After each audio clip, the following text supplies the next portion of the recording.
In this tutorial, I'm going to show you how to flip horizontal here in Canva.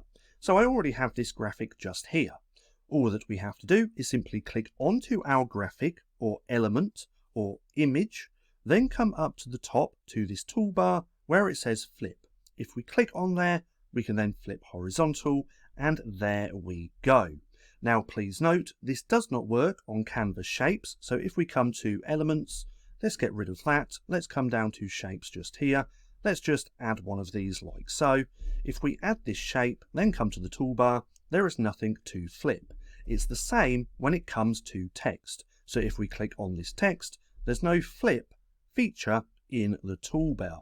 So please keep that in mind as well, that it only works on elements, graphics, and images. But nonetheless, that's how you can easily flip horizontal here in Canva. Now, if you found this video helpful at all, then please consider giving me a like, as it really helps out the channel. And if you're not too sure what to watch next, click right here and watch this playlist.